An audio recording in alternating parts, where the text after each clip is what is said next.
जर्मनी में हाइड्रोजन से चलने वाली दुनिया की पहली ट्रेन पटरियों पर दौड़ रही है। इन ट्रेनों को बिजली से नहीं जोड़ा गया है। माहौलियाती एतबार से भी ये ट्रेनें बहुत अच्छी हैं।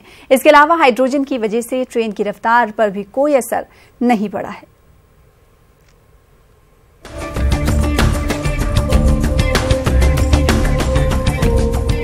ये नजारा है शुमाली जर्मनी का, जहां हाइड्रोजन से चलने वाली दुनिया की पहली ट्रेन पटरियों पर दौड़ रही है। इस ट्रेन का नाम है क्रोडिया इलेंट। फिलहाल जर्मनी में हाइड्रोजन से 2 ट्रेनें चल रही हैं। पहले इन ट्रैक्स पर डीजल इंजन की ट्रेनें चल रही थीं। हाइड्रोजन माहौलियाती एतबार से भी अच्छा होता है, इसीलिए हाइड्रोजन से चलने वाली इन ट्रेनों से माहौलियाती आलूदगी भी नहीं होगी और इन ट्रेनों की इफादियत के पेश नजर मजीद 14 ट्रेनें बनाई जाएंगी। हाइड्रोजन ट्रेन के प्रोजेक्ट से जुड़े मैनेजर का कहना है कि इन ट्रेनों के ऊपर बिजली के तार नहीं होते और ये हाइड्रोजन एनर्जी से चलती हैं। Der Coradia Island ist das erste Mal ein Zug, der auf Strecken ohne Oberleitung vollständig emissionsfrei fahren kann. Das heißt, es ist eigentlich ein Elektrotriebzug. Dieser Triebzug bekommt seine Energie allerdings nicht aus seiner Oberleitung, sondern die Energie wird auf dem Zug mit einer Brennstoffzelle erzeugt. In der Brennstoffzelle wird der mitgeführte Wasserstoff aus den Wasserstofftanks mit dem Sauerstoff aus der Umgebungsluft kombiniert. Dabei entsteht elektrische Energie und diese elektrische Energie wird genutzt, um den Zug anzutreiben. Hydrogen train project manager का कहना है कि इन ट्रेनों से मुल्क की इक्तिसादी हालत भी बेहतर होगी, क्योंकि डीजल के मुकाबले में इसमें खर्च कम आता है।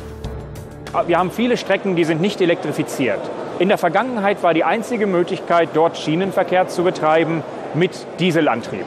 Nun haben wir erstmalig die Möglichkeit, auf diesen nicht elektrifizierten Strecken die Züge umweltfreundlich, ohne Emissionen anzutreiben, mit elektrischem Antrieb, mit Strom erzeugt durch Brennstoffzellen aus Wasserstoff. Wenn Sie die Kosten betrachten, dann müssen Sie schauen auf das Invest, um Züge zu kaufen. Aber Züge werden ja auch über eine gewisse Lebensdauer betrieben.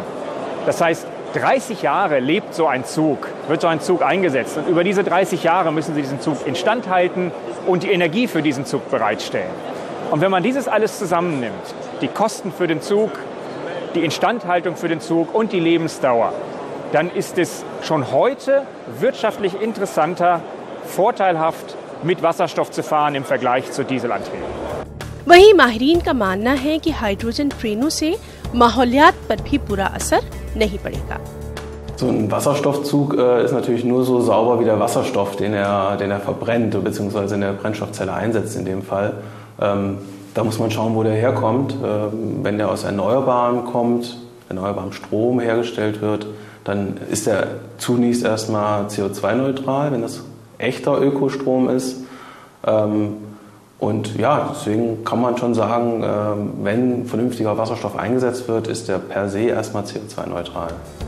वाज़ेह है कि कई यूरोपीय मुमालिक माहौलियात को बेहतर बनाने के लिए हाइड्रोजन के इस्तेमाल को तरजीह दे रहे हैं।